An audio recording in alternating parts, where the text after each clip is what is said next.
नमस्कार विद्यार्थी मित्रों, आज आपण बीए तृतीय वर्षातील बीए थर्ड इयर मध्ये 5व्या सत्रामध्ये भूगोल विषयाचा जो काही आपला पेपर आहे, भारताचा भूगोल,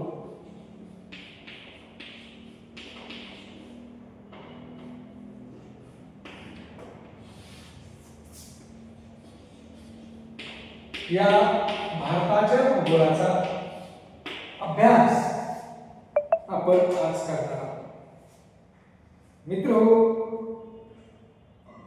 मागील तासामध्ये आपण भारताच्या भूगोलाचा अभ्यास करत असताना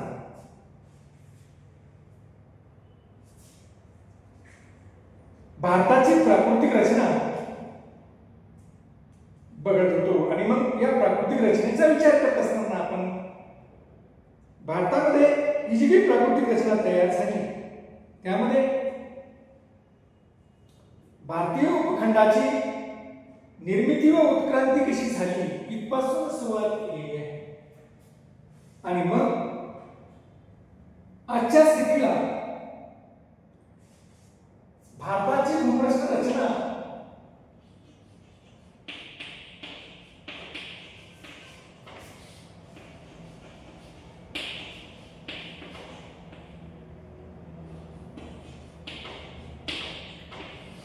भारताची भूपृष्ठ रचना ही कशी निर्माण झालेली आहे हे आपल्याला बघायचं आहे, किंवा भारताची भूपृष्ठ रचना कशी आहे हे बघण्याचे काम आपल्याला आजच्या तासाला या ठिकाणी करायचं आहे. मित्र, भारतीय उपखंडाची निर्मिती आणि उत्क्रांतीचा ज्यावेळेस आपण विचार करत होतो त्यावेळेस आपल्याला असं दिसून आलं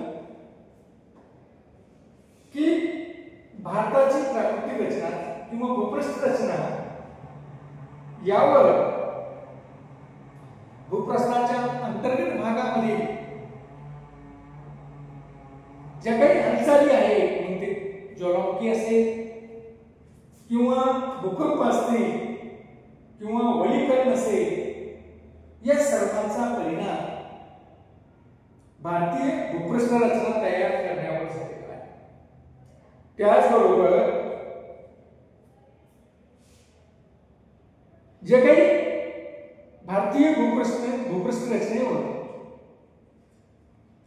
जे काही बाह्य कारक आहे त्यामध्ये ऊन, वारा, पाऊस, नद्या, हिमनद्या, सागरी लाटा यांचा देखील परिणाम म्हणजे अंतर्गत भूपृष्ठाच्या अंतर्गत आणि भूपृष्ठावरील जे काही बाह्य कारक आहे किंवा बाह्य हालचाली आहेत, बहिर्गत हालचाली आहेत, यांचाही परिणाम हा भारताच्या भूपृष्ठ रचनेवर झालेला आपल्याला दिसून येतो आणि त्यातूनच या दोघांच्याही संयुक्त परिमाणातूनच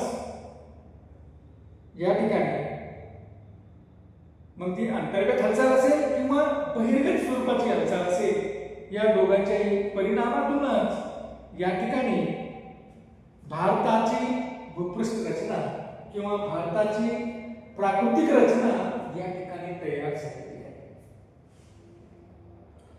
भारतामध्ये जर आपण बघितलं तर भारतामध्ये वेगवेगळ्या प्रकारची भूपृष्ठ रचना आपल्याला दिसते. म्हणजे भारतीय प्राकृतिक रचनेमध्ये भिन्नता आपल्याला आढळते आणि मग ही प्राकृतिक रचना भारताची भूपृष्ठ रचना किंवा प्राकृतिक रचना कशी आहे हे आपल्याला आजच्या तासामध्ये बघायचं आहे. त्यामध्ये जर बघितलं आपण तर अधिक भारताच्या उत्तरेला उंच असा पर्वतीय प्रदेश आहे, म्हणजेच उत्तरेकडील पर्वतीय प्रदेश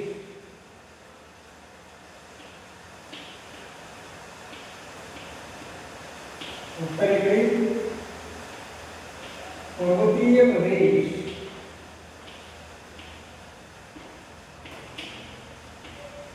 त्यानंतर या पर्वतीय प्रदेशाच्या पायथ्याशीच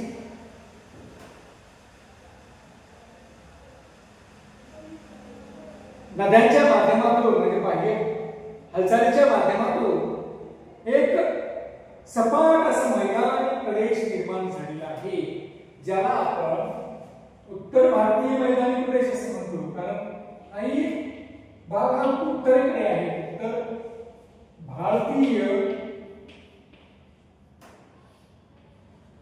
मैदानी प्रदेश हे सपाट अशा प्रकारचं मैदान या ठिकाणी निर्माण झालेलं आहे.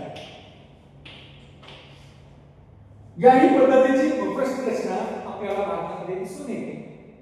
त्यानंतर जर आपण बघितलं तर आपल्याला असं दिसतं की भारताच्या मध्य भागामध्ये किंवा दक्षिणेकडील भागामध्ये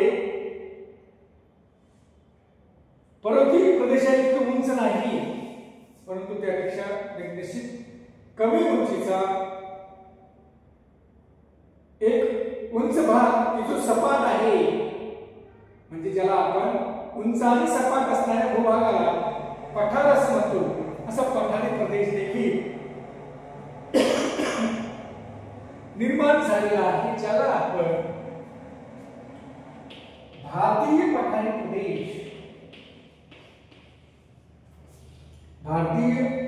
प्रदेश असे या ठिकाणी.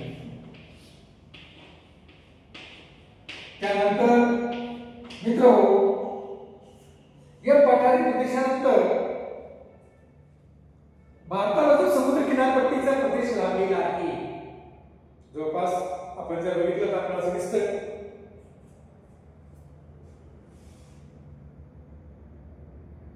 की भारताला अरबी समुद्र, हिंदी महासागर आणि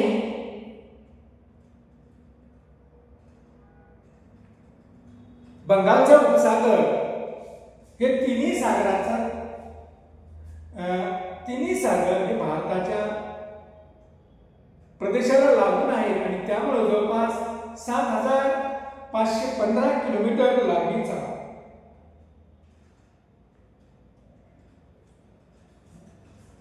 किनारी प्रदेश भारताला लाभलेला आहे, ज्यामध्ये बेटांच्या किनाऱ्याचा देखील समावेश आहे. म्हणून तो एक वेगळा असा किनारी प्रदेश की ज्या किनारी प्रदेशावर बाह्य कारकाचा म्हणजे सागरी लाटाची असणारी हालचाल तिचा परिणाम होऊन एक वेगळ्या प्रकारचा किनारी प्रदेश किंवा वेगळ्या प्रकारचा भाग त्या ठिकाणी निर्माण झालेला आहे. आणि म्हणून आपण चौथा भाग जर बघितला आपल्याला दिसतं की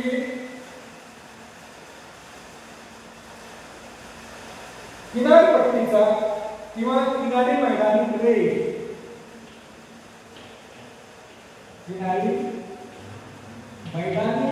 किनारपट्टीच्या भागामध्ये देखील सागरी लाटांच्या माध्यमातून हा किनारी मैदानी प्रदेश निर्माण झालेला आहे. म्हणजे हे बहिर्गत प्रकारची हालचाल, बाह्य हालचालीचा परिणाम होऊन त्या प्रदेशामध्ये किनारी मैदानी प्रदेश निर्माण झालेला आपल्याला दिसून येतो. आणि त्याचबरोबर भारताला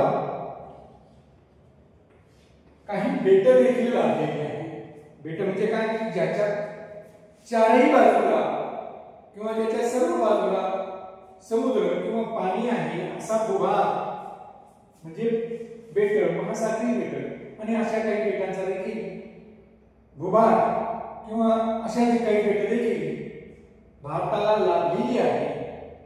आणि म्हणून आपण असं म्हणूया की महासागरीय किंवा भारतीय बेटे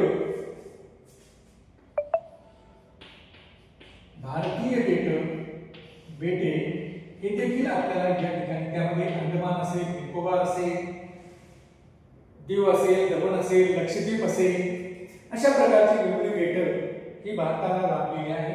म्हणजे असा देखील भूभाग, अशी देखील भूपृष्ठ रचना भारताला लाभलेली आहे की ज्याच्या चारही बाजूला किंवा ज्याच्या सर्व बाजूला समुद्र किंवा पाणी आहे. म्हणजे अशा पद्धतीनं मित्र जर आपण बघितलं तर आपल्याला असं दिसतंय की 5 प्रमुख असे स्वाभाविक विभाग प्राकृतिक रचनेचे आपल्याला या ठिकाणी पडलेले दिसून येतात. जी काही प्राकृतिक रचना आहे किंवा भूपृष्ठ रचना आहे, या भूपृष्ठ रचनेचे 5 असे विभाग भारतामध्ये भारताचा अभ्यास करत असताना हे आपल्याला दिसून येतात. मग यामध्ये जर आपण बघितलं मित्रहो तर उत्तरेकडील पर्वतीय प्रदेशाचा जर आपण विचार केला तर भारताचे जे काही उत्तर भाग आहे त्या उत्तर भागामध्ये पाकिस्तान पासून तर म्यानमार पर्यंत, पाकिस्तान पासून म्यानमार पर्यंत किंवा याला ब्रह्मदेश असे म्हणतो, या ब्रह्मदेश पर्यंत हा उत्तरेकडील पर्वतीय प्रदेश पसरलेला आहे. या पर्वतीय प्रदेशामध्ये हा जो काही पर्वतीय प्रदेश आहे हा प्रदेश जम्मू, काश्मीर, लडाख, हिमाचल प्रदेश, उत्तराखंड, उत्तर प्रदेश, सिक्कीम, अरुणाचल प्रदेश, आसाम, नागालँड, मणिपूर, मिझोरम, त्रिपुरा, मेघालय अशा या राज्यांचा समावेश, या अशा सगळ्या राज्यातून हा उत्तर भारतीय पर्वतीय प्रदेश पसरलेला आपल्याला दिसतो. या उत्तर भारतीय पर्वतीय प्रदेशाचा जर आपण अभ्यास केला तर प्रामुख्याने यामध्ये 2 भाग आपल्याला साधारणतः दिसून येतात. एक म्हणजे हिमालय पर्वतीय प्रदेश आणि दुसरा म्हणजे हिमालय